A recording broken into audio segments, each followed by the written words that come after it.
App Creator, how to manage your colors. Alright, so once we're here in our editor tab, we can come down to colors, of course, and this is very self-explanatory.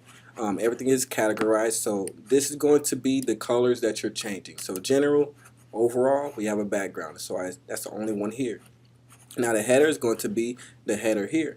This is the colors of your header, the text, background, and border. Same thing with the home page. You'll start to see in your preview over here, things will start changing. So as I come over the header, you're only going to see the header. If I come to the home page, you're going to see the home page. It does this so that you don't get confused with the colors that you're working with. Same thing with list. I come to list, and then we have an example of what a list is here.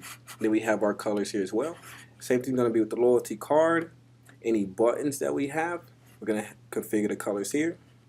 Our check boxes, we can configure which colors are. When we want to do that, we can select here, select the color that we want. We're going to see it change for us. We can come here as well and do this as well. That's going to work for just about everything, radio, toggle, you name it. Now, one cool thing to note to make it a little bit easier when you're going through and designing your colors. Say I have this color here, or it's great. I like this button, I like this color, but I also want that same exact color to be here on my border for whatever reason. So how do we do that without having to go and drag this thing around and kind of figure out where it's at? We have a number here. We double click, we copy that number, and then we go to the box that we want. So let's say we want the border to be like so.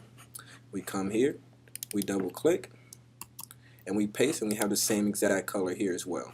Okay, so you can do that to configure your colors, and everything else you can pretty much figure out is straightforward. I will talk to you next tutorial.